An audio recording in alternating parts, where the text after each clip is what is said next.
Hey friends, let's make some no-bake cookies. These are the ones you all remember your mom used to make as a kid, or maybe grandma made them. They're something you almost always have ingredients for in the pantry, so let's get these started. We're going to start by putting a pan on medium heat and putting in 1 stick of butter. And then to this butter, we're just going to add in 2 cups of sugar.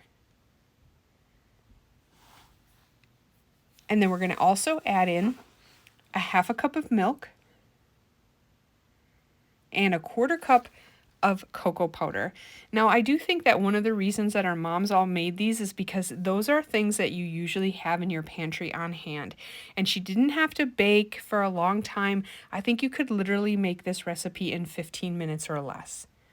Now, we're just going to keep stirring this until all of that comes to a boil and boils for like maybe a minute or so.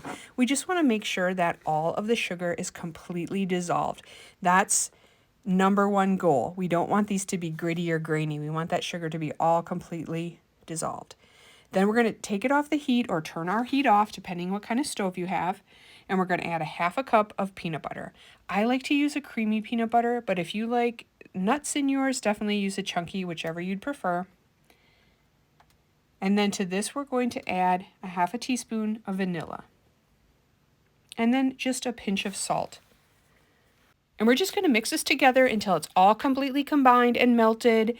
Now remember, we did turn the flame off, so it's not still cooking, but it is still very, very hot. So that will definitely melt the peanut butter. So we're just going to stir that together until it's all completely combined.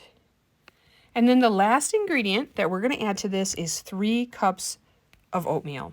I like to use the Quaker 1-minute quick cook oatmeal because it has a nicer texture in my opinion. It's not quite as chewy. It makes a really great cookie. Now, I'll tell you, if you make this recipe exactly with these ingredients, this will turn out every single time. If you've ever had someone's that are kind of like a rock or a brick and they're dry and hard, it's because this step right here, when you're stirring it together, you're thinking, well, seems like it's a little too soft. These are never going to set up. I think I need to add more oatmeal. Please don't. 3 cups is the perfect amount, not heaping, just 3 cups.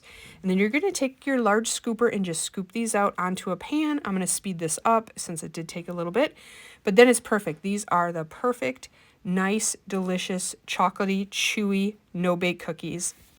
And get ready to take a screenshot because I'm going to put the recipe up on the screen. And thanks for watching, everybody. I hope you try these. Good luck and enjoy.